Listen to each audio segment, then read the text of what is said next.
Dust settled on the last of Zeke Harper's pride the day he sent away for a mail-order bride. He didn't want romance. He wanted a woman with calloused hands to feed the damn chickens while he fought a ruthless bank for his dying land. He expected a docile spinster grateful for a roof. What stepped off the stagecoach was Hannah. She didn't look at his broad shoulders. She looked at his rotting wagon wheels. This isn't a fairy tale. It's a story of dirt debt, and the kind of survival built with a hammer. Mud caked the floorboards of the depot, thick and frozen into jagged ridges. Zeke Harper stood near the pot-belly stove, radiating a smell of wood smoke, old leather, and desperation. He was a mountain man by trade, a trapper who had spent 15 years pulling pelts from the freezing creeks of the high country. Now he was a farmer, and he was failing at it miserably. He pulled his collar up against the draft, slicing through the depot's poorly hung door. Outside, the Wyoming wind shrieked, driving sleet sideways across the dirt street. Zeke checked his pocket watch. The glass was cracked. The hands read 3 hours past due. When the stagecoach finally rumbled into view, it didn't look like a vessel of hope.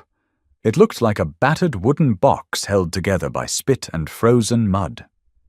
Zeke stepped out onto the boardwalk. He didn't know what to expect. His advertisement had been brutally honest: need a strong woman for a remote homestead. Rough living.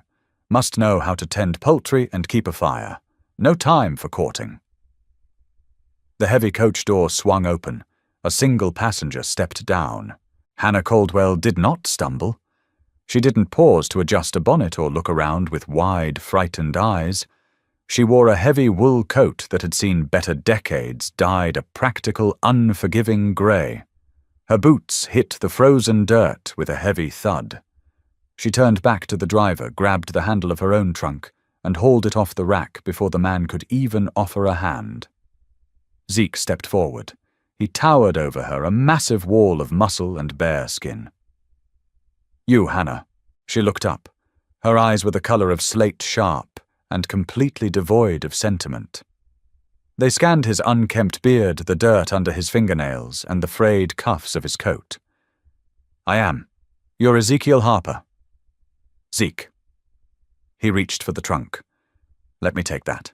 "I've got it this far," she said, though she relinquished her grip when he effortlessly hoisted the heavy wooden box onto his shoulder. "Is the wagon close? My feet are freezing, and I have no desire to stand in the street exchanging pleasantries we don't mean." Zeke blinked. He liked her immediately. Liked her. The ride to the homestead was 12 miles of spine-rattling ruts. They didn't speak.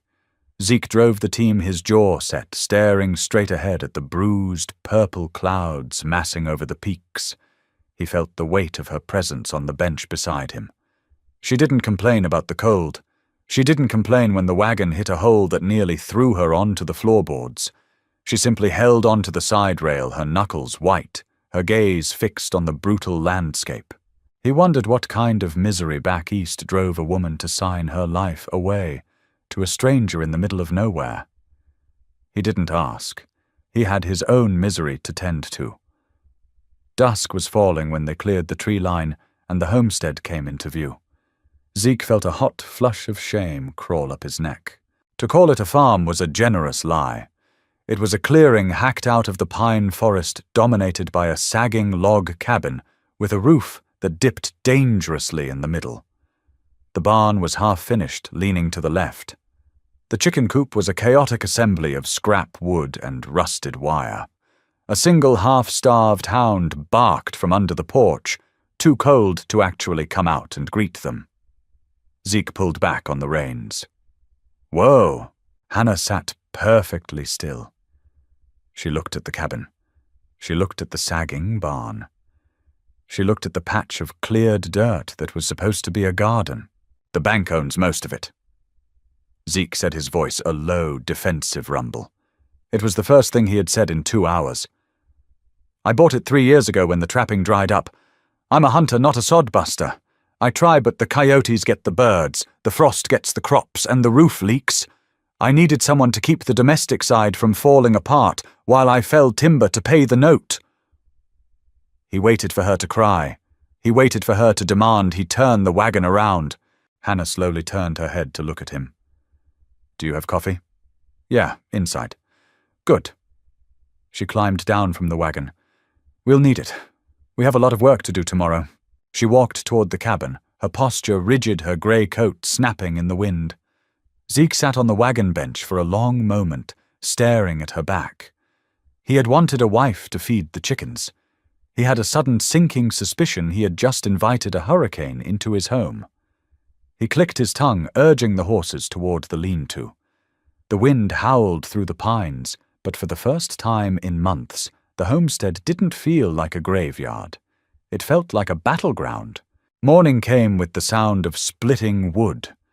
Zeke opened his eyes, staring at the ceiling joists. His back ached. He had surrendered the only bed to Hannah, taking a bedroll near the hearth. The cabin was freezing, but the smell of strong, chicory-laced coffee hung in the air. He sat up, rubbing the sleep and grit from his eyes. The door was slightly ajar. He pulled on his boots, his breath pluming in the frigid air, and walked out onto the porch. Hannah was in the yard. She wasn't holding a skillet or a broom. She was holding his heavy splitting maul, bringing it down on a round of pine with a sharp, exhaled grunt. The wood split cleanly. She tossed the halves into a pile, wiped her brow with the back of a gloved hand, and reached for another log. "You're going to ruin your back doing that," Zeke said, leaning against the doorframe. Hannah didn't stop. She hoisted them all. Thwack. "Someone has to build the fire, Mr. Harper. I woke up freezing. You were snoring?" Zeke scowled. He stepped off the porch, walked over and took the maul from her hands. He didn't ask. He just pulled it away. "Inside. Fire's my job. You tend the house." Hannah looked at him, her chest heaving slightly. "The house is tended. The coffee is made. The hound is fed. Now I am trying to keep us from freezing to death. Just go check the chickens." Zeke muttered, bringing the maul down with enough force to shatter the log into 4 pieces. Hannah didn't argue. She turned and walked toward the miserable structure that served as a coop. Zeke watched her go, feeling a strange mix of annoyance and respect. He was used to being alone. He was used to his failures being private.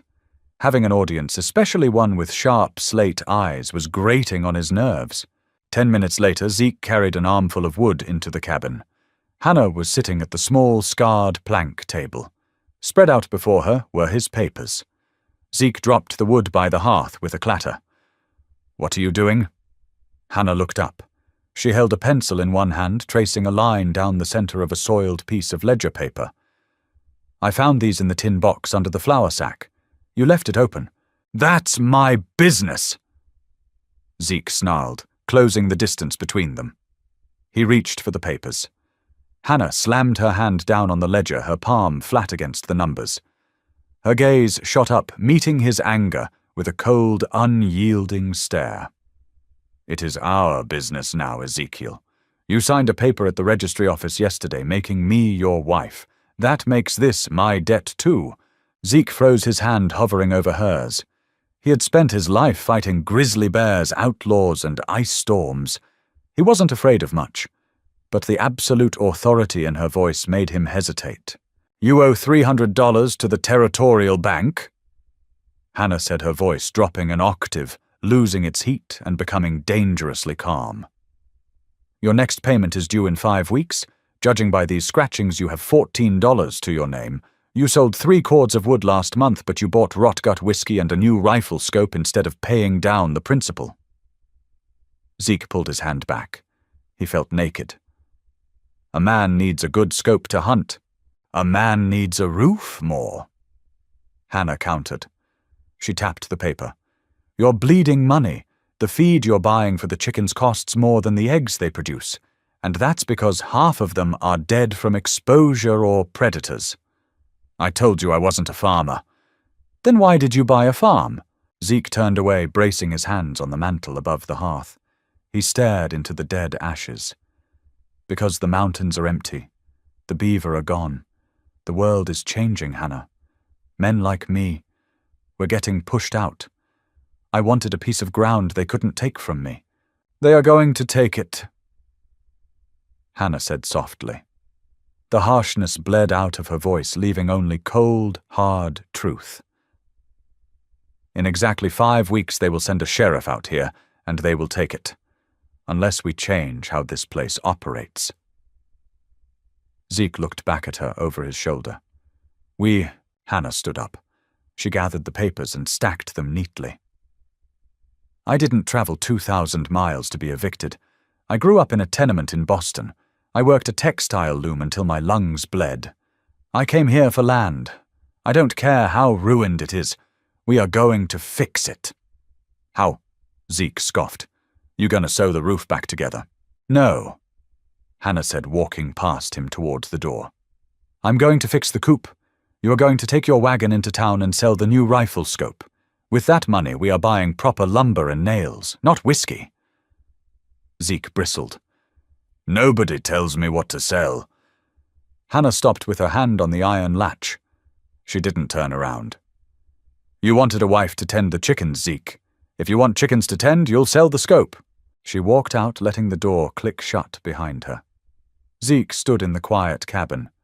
He looked at his rifle resting in the corner. He looked at the neat stack of papers on the table. He rubbed his jaw, feeling the rough bristles of his beard. A slow, reluctant smirk touched the corner of his mouth. He grabbed his coat. It was going to be a long day. Town was a mud-choked hellhole of false front buildings and desperate men, and Zeke hated every second he spent there.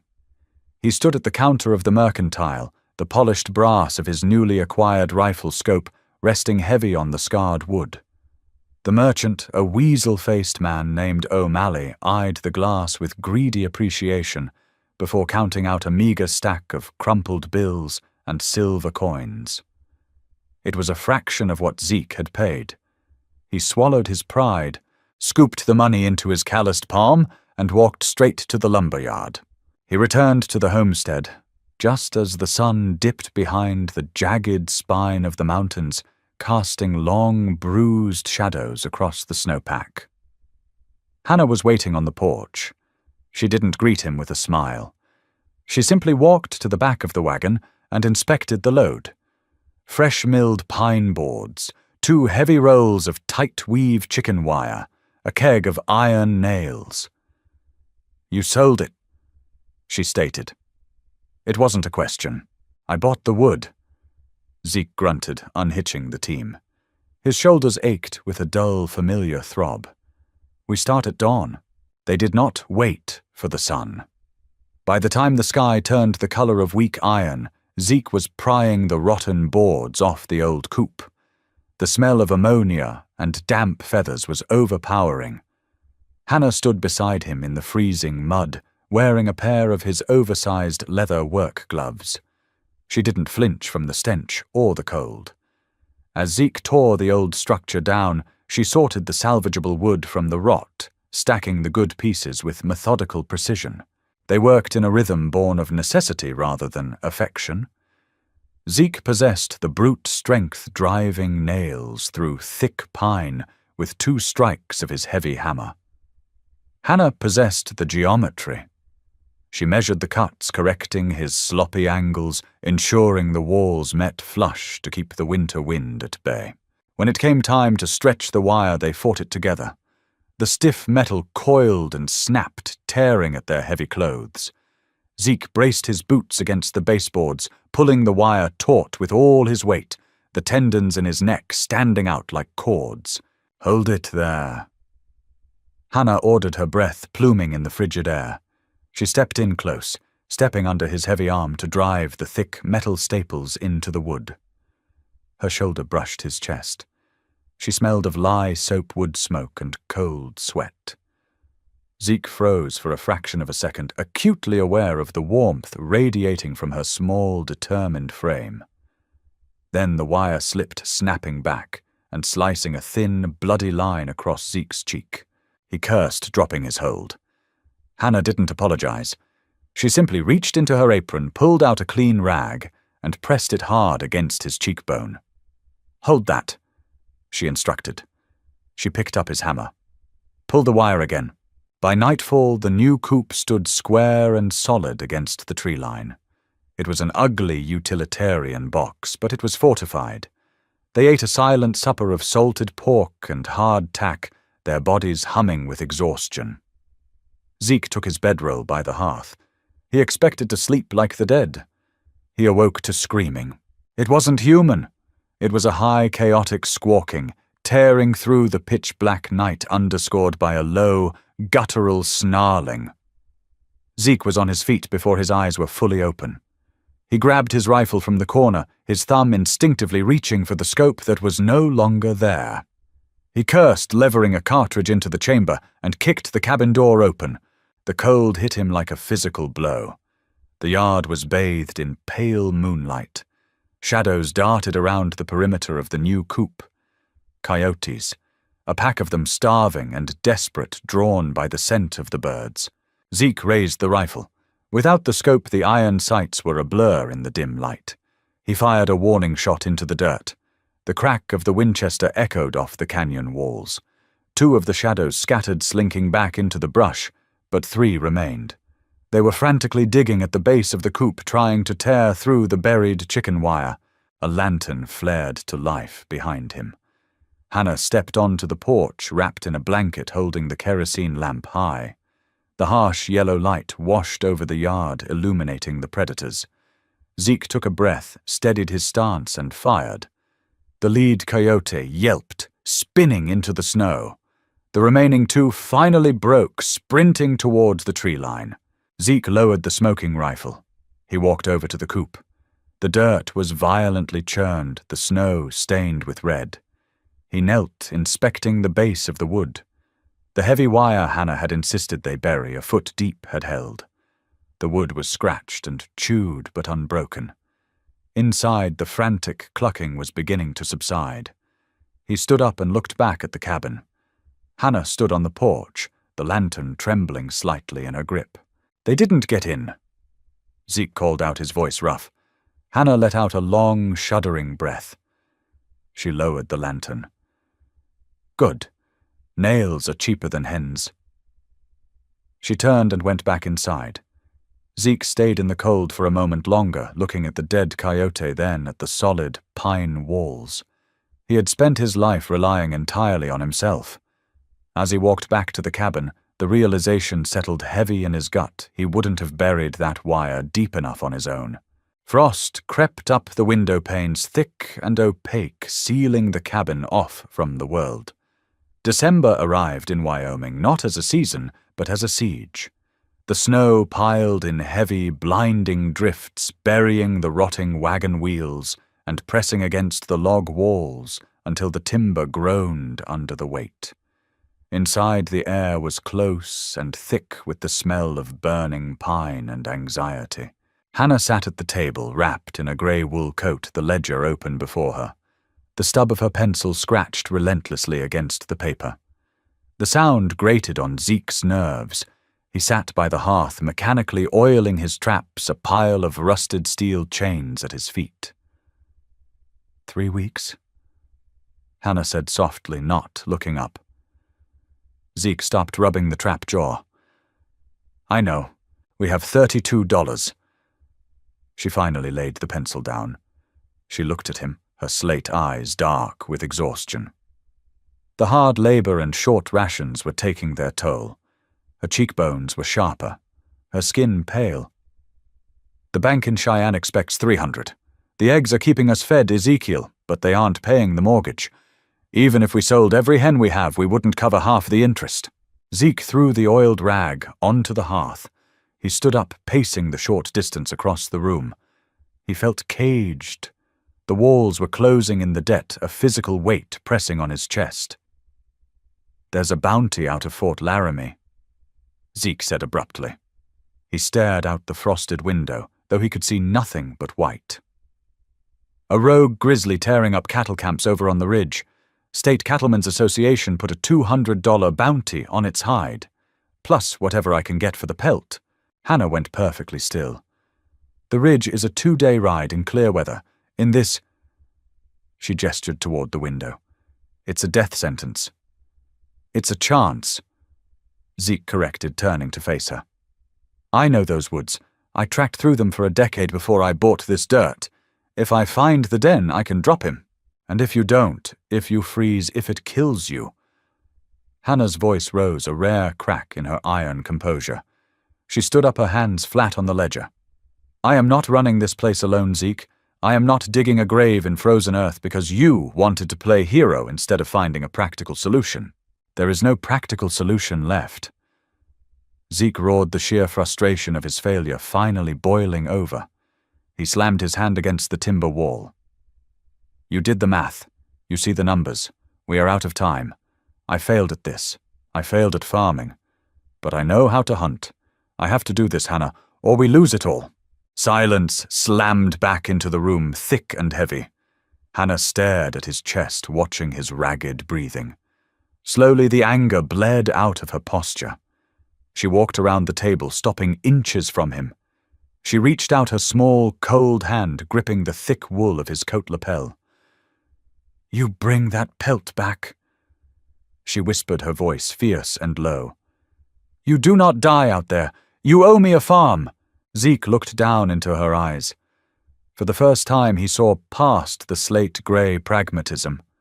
He saw fear. He placed his massive hand over hers. I'll be back. He left at first light, leading his sure-footed roan gelding through snow that reached the animal's chest. Hannah watched from the porch until the swirling white swallowed him whole. Then she turned back to the yard. She had a war of her own to fight. The blizzard hit the next afternoon. The wind shrieked like a dying animal, tearing at the shingles of the cabin and driving snow through the chinks in the logs. The temperature plummeted so fast it cracked a clay pitcher sitting on the kitchen table. Hannah did not stop moving. Every 4 hours she wrapped herself in every piece of clothing she possessed, tied a thick rope around her waist, and anchored the other end to the heavy iron ring beside the front door. She waded into the whiteout. The snow was blinding, stinging her eyes like crushed glass. She had to chop through 6 inches of solid ice in the trough just to give the horses water. She carried boiling kettles to the coop, thawing the chickens' drinking pans, feeling the frantic. Freezing birds crowd against her legs for warmth. By the 3rd day, the firewood stacked on the porch ran out. Hannah stared at the empty space, her body trembling so violently she could barely hold the axe. The woodpile was 30 yards away near the tree line. In the whiteout 30 yards was an ocean. She tightened the rope around her waist. She gripped the axe handle with numb, clumsy fingers. She stepped off the porch and plunged into the drift. The wind knocked her sideways, burying her to her waist. Panic flared in her chest, sharp and cold. She dragged herself forward, fighting the snow, fighting the urge to lie down and sleep. It took her 20 minutes to reach the woodpile. She loaded her arms with heavy, wet pine logs until her muscles screamed. She followed the taut rope back blindly, stumbling her breath, tearing at her throat in ragged gasps. She collapsed onto the porch, the wood spilling around her. She lay there for a long time, the wind howling over her, before she finally found the strength to crawl inside and drag the wood to the dying embers of the fire. On the 5th day, the wind died. The silence was deafening. Hannah sat by the hearth, an empty mug in her hands, staring blankly at the flames. She was exhausted down to her marrow. A heavy thud sounded against the front door. Hannah jumped, dropping the mug. She scrambled to her feet, grabbing Zeke's backup revolver from the table. She pulled the door open. Zeke fell forward onto the floorboards. He was covered in a thick crust of ice and snow. His lips were blue, his beard frozen solid. But wrapped securely around his chest, tied with heavy twine, was a massive, blood-stained bundle of silver-tipped grizzly fur. Hannah dropped the gun. She dropped to her knees beside him, hauling his dead weight fully into the room and slamming the door shut. She frantically tore at his frozen coat, pulling off his ice-caked gloves.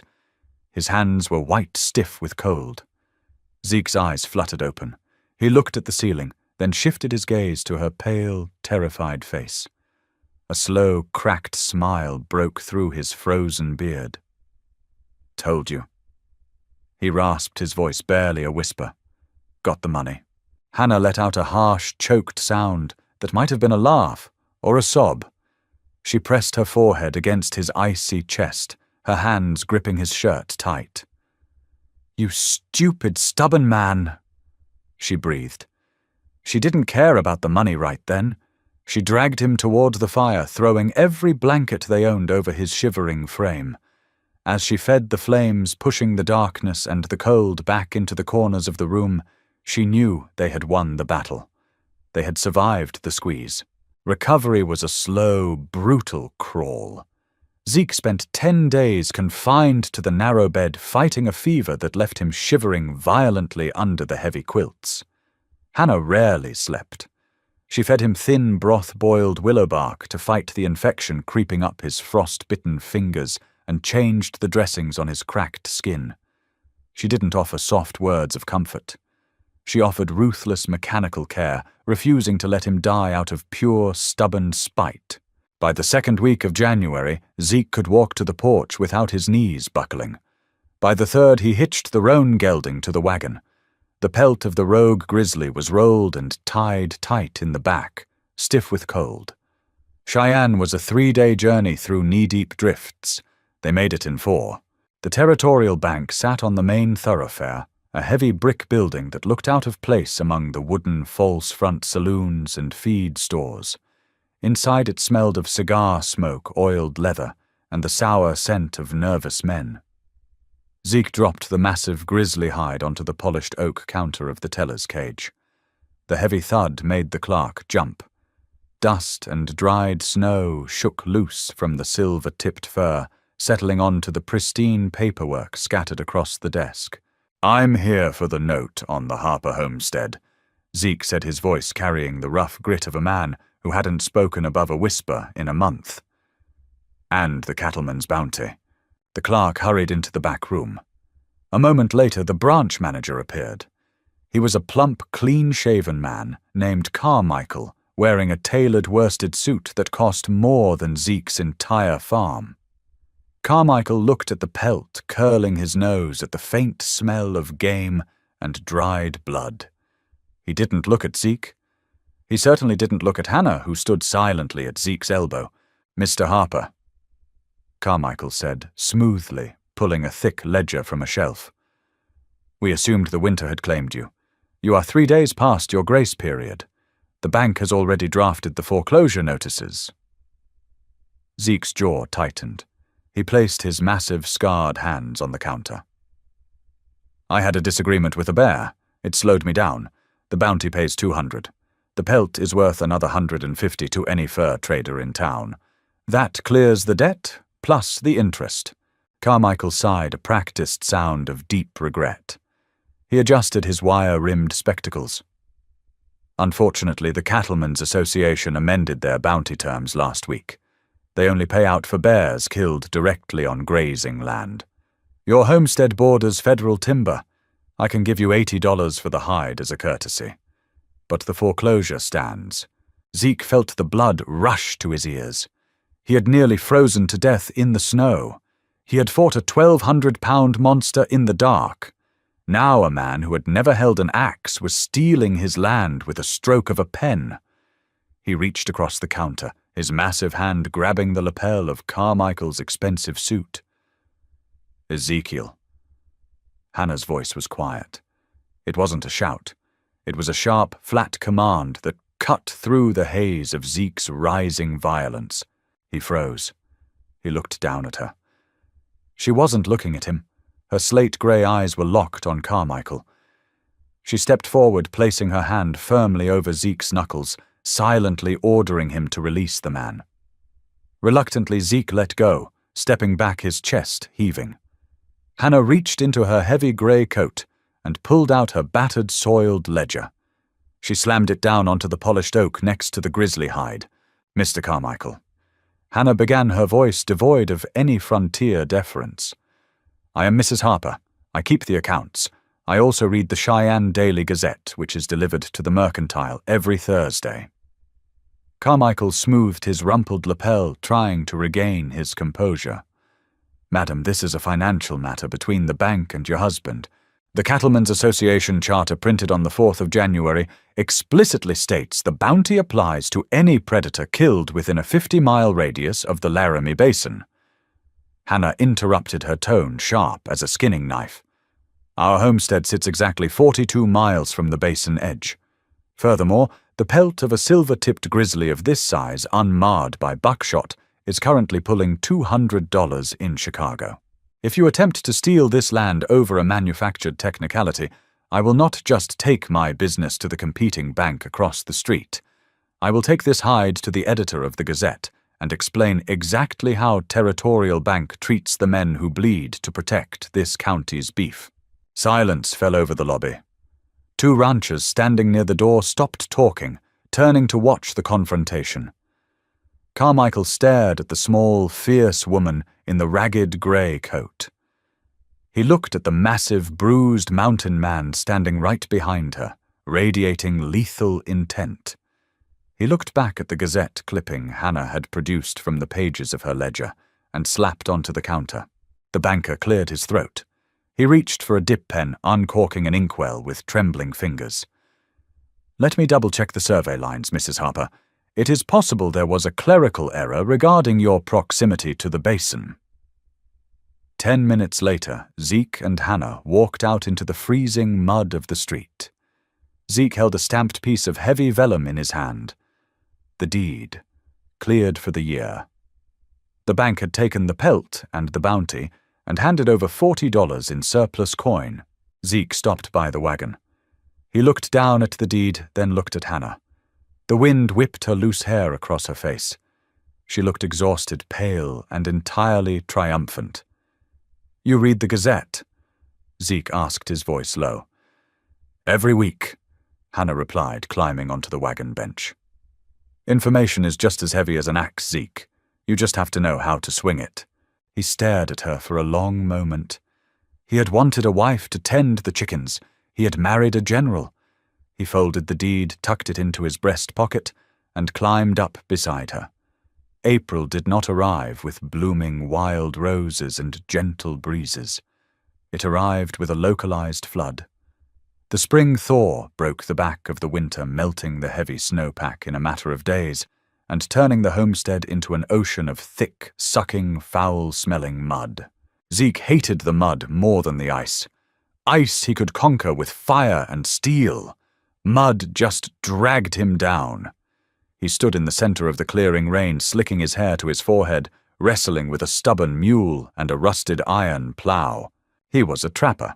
He understood the migration patterns of elk and the exact tension needed to snap a beaver trap. He did not understand dirt. The soil of the homestead was stubbornly packed with river rock and thick, fibrous pine roots. Every 3 feet the plow blade caught, jerking the heavy wooden handles violently. "Pull, you miserable bastard!" Zeke roared, snapping the reins against the mule's flank. The animal merely laid its ears back and refused to move, anchored in the muck. Zeke dropped the handles, wiping a mixture of rain and sweat from his eyes. His shoulders burned. They needed to plant oats and winter wheat. They needed root vegetables. The $40 from the bank would only buy so much flour, and the mountain game would thin out as the summer heat pushed the herds higher. If they didn't get seed in the ground this week, they would starve by November. Fighting the dirt won't make it softer. Zeke turned. Hannah stood at the edge of the field.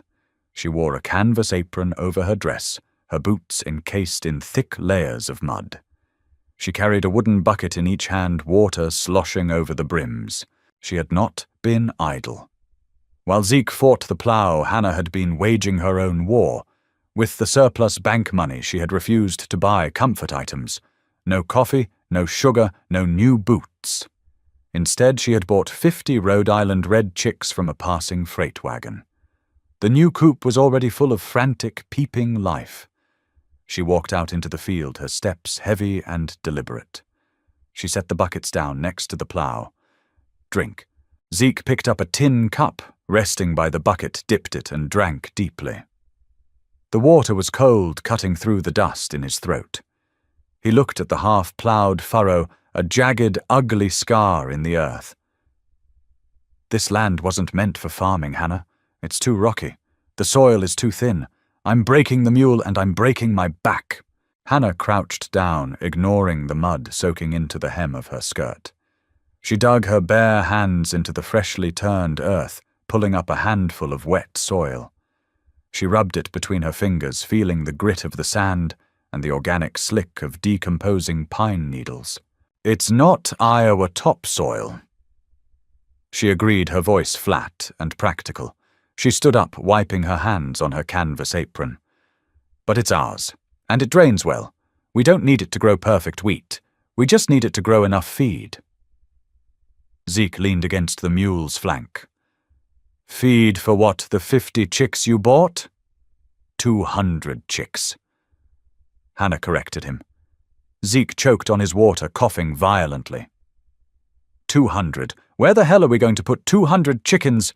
We are going to build a second coop, Hannah said, pointing toward a dry rise near the tree line. And then a third. The mining camps at South Pass are exploding. Thousands of men digging holes in the ground, and none of them have time to farm. They are paying exorbitant prices for salted meat that tastes like boot leather. They want fresh eggs. They want fresh poultry. I spoke to a freighter in Laramie. He comes through the crossroads every 2 weeks. If we can supply him, he will buy everything we produce. Zeke stared at her.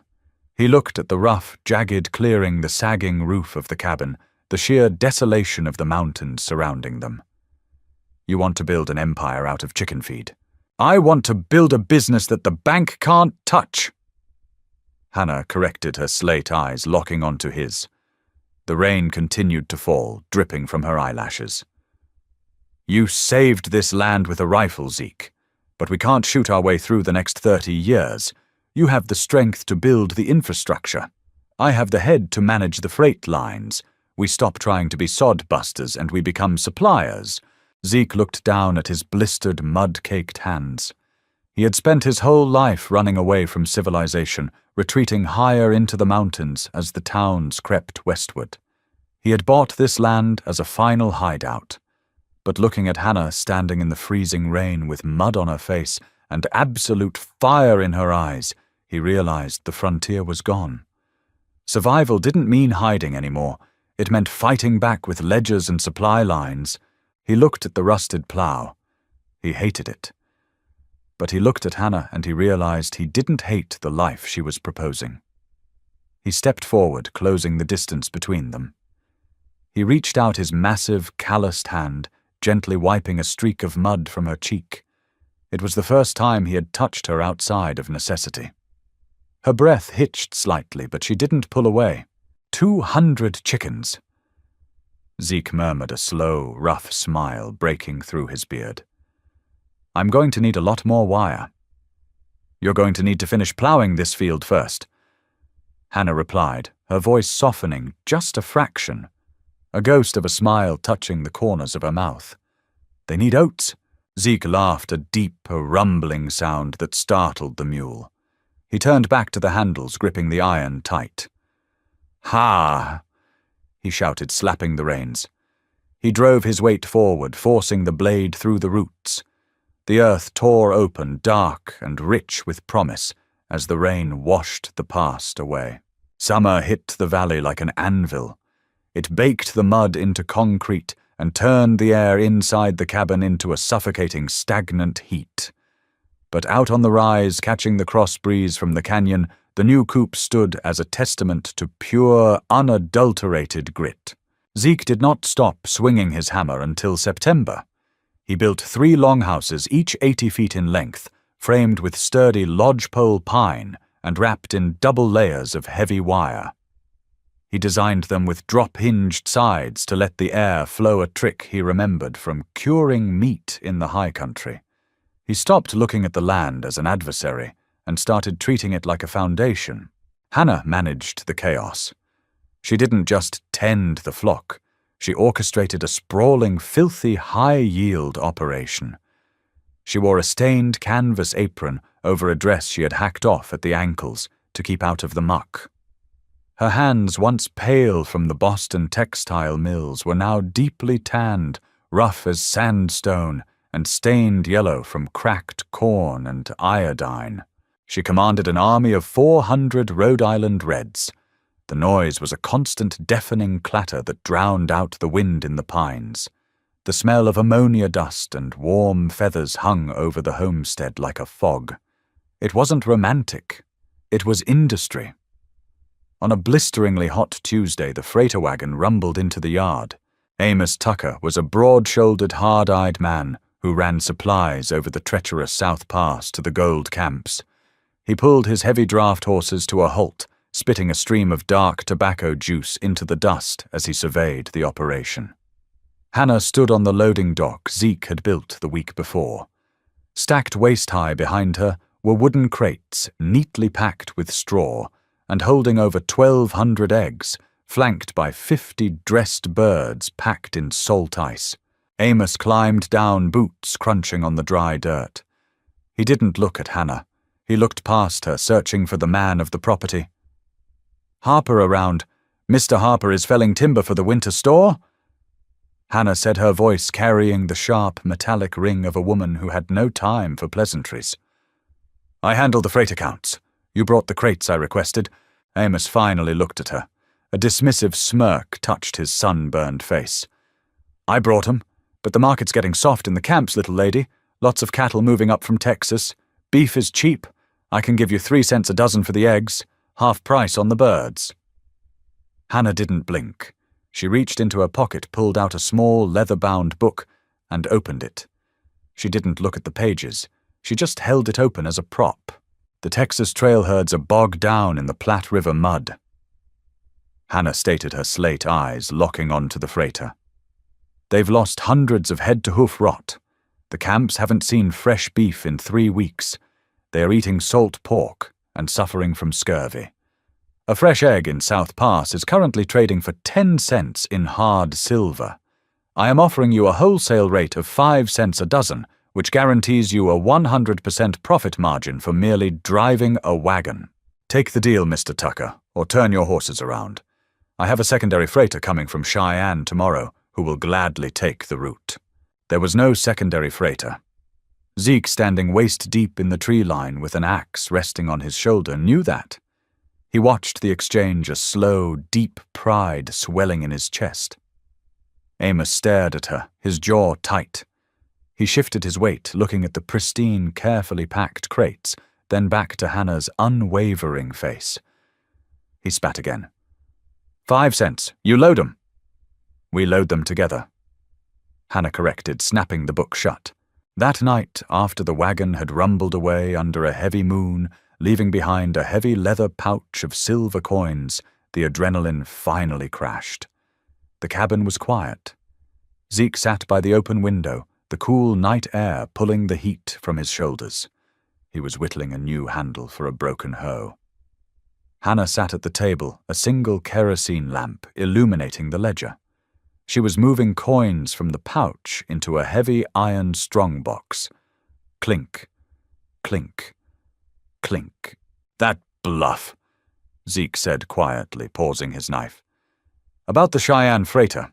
It was a hell of a gamble. If Amos had walked, those eggs would have rotted by Sunday." Hannah didn't look up. "He wasn't going to walk. He's a greedy man. Greedy men don't leave money on the table to prove a point." She dragged the last silver dollar across the wood, dropping it into the box. She closed the heavy iron lid. "We have enough to buy out the banknote entirely. The land is ours, Ezekiel, free and clear." Zeke laid the knife down. He stood up, crossing the small room. He stopped behind her chair. For a long time he just looked down at the top of her head.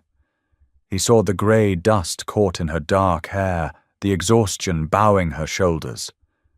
She was 30 years old, but the frontier had etched deep lines around her eyes. She was the most beautiful thing he had ever seen.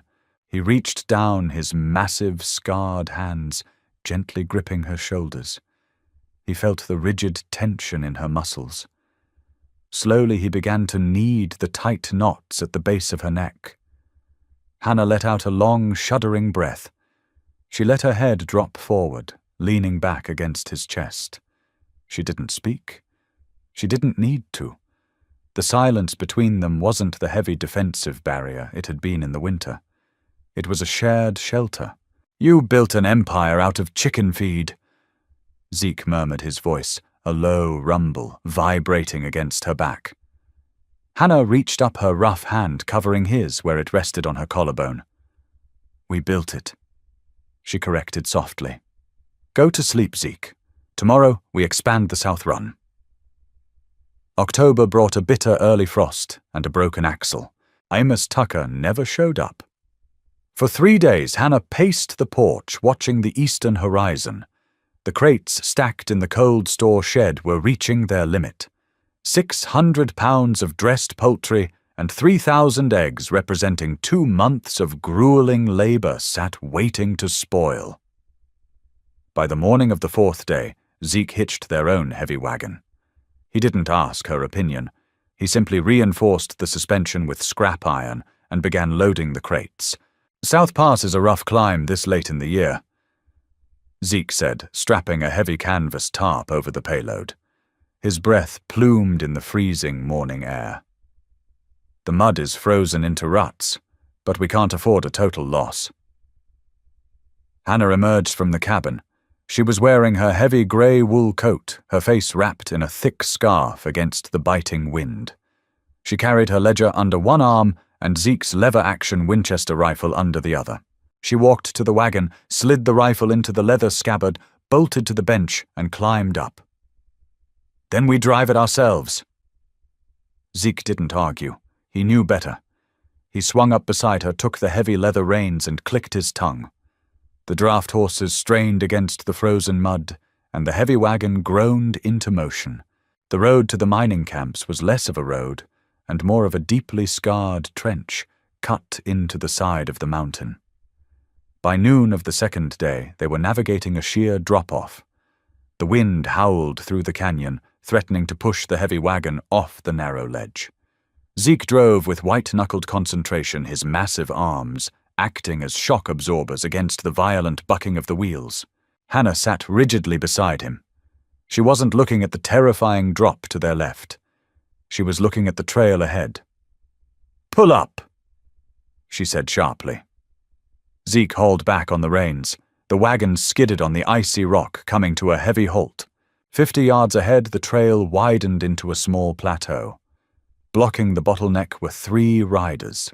Their horses were raw-boned and lathered. The men wore heavy canvas dusters, their faces obscured by the shadows of low-pulled hats. One of them, a man with a scarred jaw and a heavy Sharps buffalo rifle resting across his saddle horn, nudged his horse forward. Road agents. The camps were flush with gold dust, and the trails leading in were prime hunting grounds for men who preferred stealing wages to digging for them. "Looks like a heavy load, farmer," the scarred man called out, his voice echoing off the canyon walls. "Trail toll is $50, or we take the cargo and leave you the wagon." Zeke wrapped the reins tightly around the iron brake lever. He didn't reach for the Winchester in the scabbard. He kept his hands resting casually on his knees. "I'm not a farmer," Zeke said. His voice was dangerously calm, a low tectonic rumble that carried over the wind. "And there is no toll on federal land." The scarred man laughed, an ugly, grating sound. He raised the heavy barrel of the Sharps rifle, pointing it squarely at Zeke's chest. "Federal land ends where my bullet starts, big man. Toss down the strongbox." Zeke didn't move. He calculated the distance. 50 yards. Too far to rush them, too close to miss. If he reached for the Winchester, the man with the Sharps would put a hole through his ribs before the rifle cleared the leather. He felt a slight shift on the bench beside him. Hannah stood up. She didn't cower behind Zeke. She stepped out onto the narrow wooden footboard, exposing herself entirely to the wind and the guns. In her hands, perfectly level, and braced against her shoulder, was a sawed-off 10-gauge double-barrel shotgun Zeke hadn't even realized she had brought out of the cabin. "The cargo is fragile," Hannah shouted, her voice echoing with absolute, terrifying authority. "If you fire that rifle, you will spook my team. They will back this wagon off the ledge and your stolen goods will be scattered across the canyon floor." The scarred man hesitated, his eyes narrowing at the small woman holding a weapon that could blow a man in half. Furthermore, Hannah continued, cocking both at hammers with a loud, simultaneous double click that cut through the wind. "This scattergun is loaded with buck and ball. At this spread I do not have to aim. If you do not turn those horses around in exactly 3 seconds, I will clear this path myself." For a breathless, hanging moment, the canyon was dead silent. The outlaws looked at the massive mountain man staring them down with cold, dead eyes. They looked at the fierce woman holding the 10-gauge without a tremor in her hands. They looked at the sheer drop-off to the left. The scarred man slowly lowered the sharps. He spat into the dirt, jerked his reins hard, and spurred his horse past the wagon, his 2 companions right behind him. Zeke watched them go until they disappeared around the bend. Slowly he unspooled the reins. He looked up at Hannah. She uncocked the hammers, her hands shaking so violently she nearly dropped the heavy weapon. She slumped back onto the bench, burying her face in her cold, gloved hands, taking ragged, gasping breaths. Zeke didn't say a word. He reached over, pulling her solidly against his side, wrapping his heavy, bearskin-clad arm around her shaking shoulders. He tucked the shotgun under his own boot, holding her tight as he urged the horses forward. They weren't just surviving the frontier anymore. They were conquering it. Together. South Pass reeked of sulphur-stale whiskey and desperation. Canvas tents clung to the scarred hillsides like dirty bandages. Men with hollow eyes and mud-caked boots stopped in the street staring as Zeke drove the heavy wagon through the main thoroughfare. They weren't looking at him. They were looking at the wooden crates.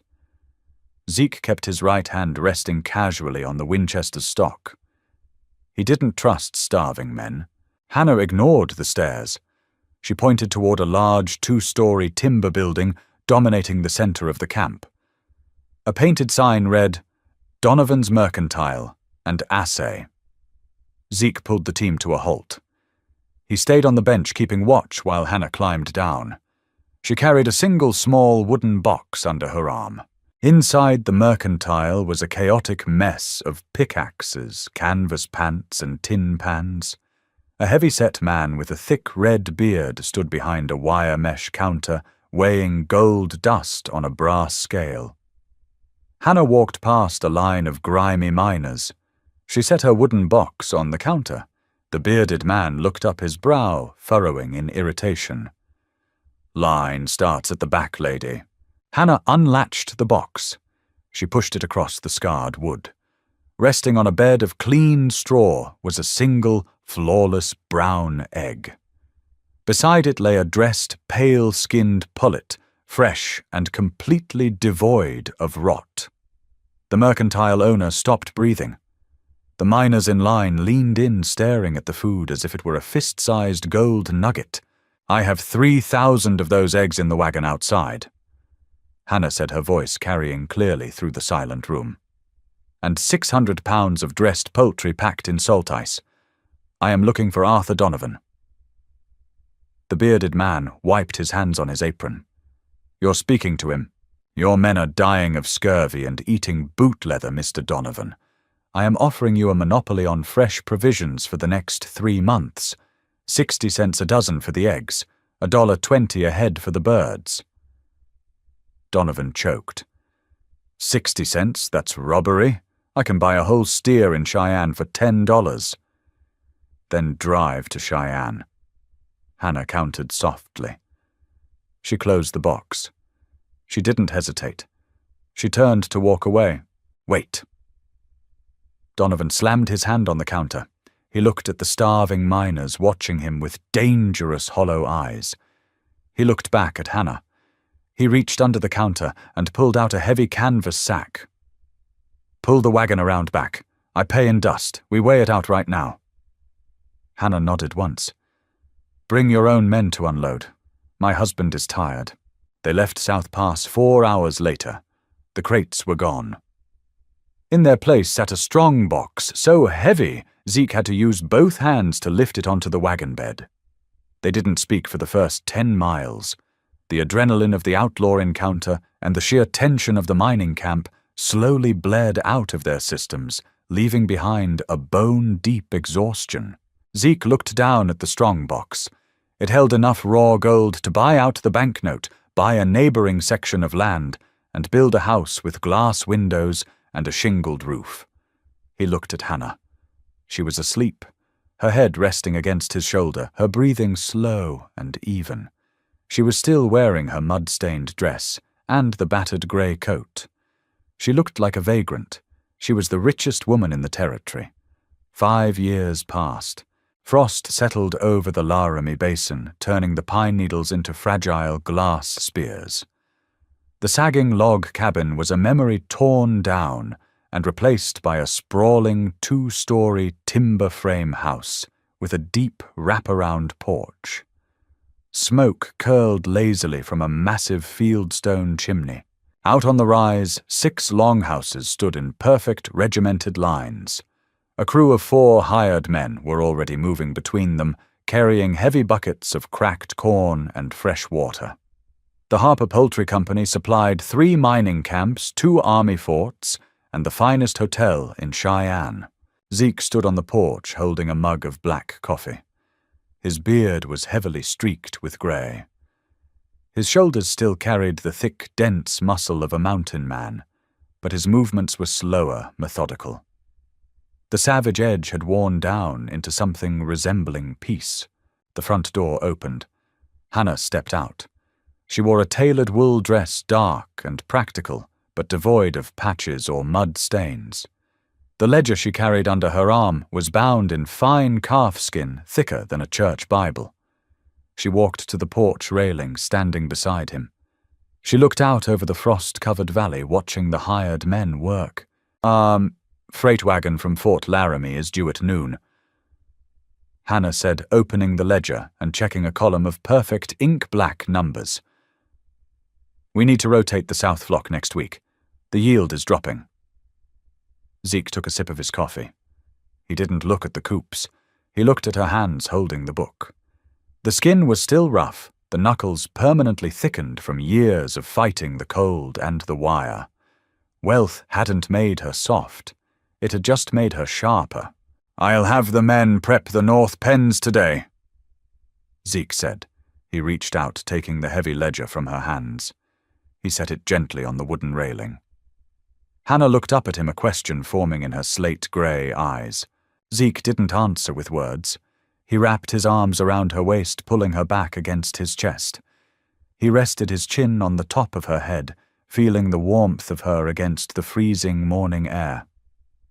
They stood there in silence, listening to the distant, chaotic clatter of 1,000 birds, the sound of an empire built from dirt debt and pure stubbornness. "You saved me, Hannah." Zeke murmured, his voice a low, gravelly whisper that barely carried over the wind. "I would have died in that mud." Hannah leaned her weight against him. She reached up, her calloused fingers weaving through his scarred hands resting on her stomach. She didn't offer a sweet platitude. She didn't cry. She just held his hands tight. "You built the walls, Ezekiel," she replied, her voice steady and grounded in the absolute truth of their shared survival. "I just made sure nobody could knock them down." Hannah and Zeke didn't wait for luck. They forged their own out of mud wire and sheer defiance. Their story proves that true partnership isn't found in poetry, but in the trenches of survival.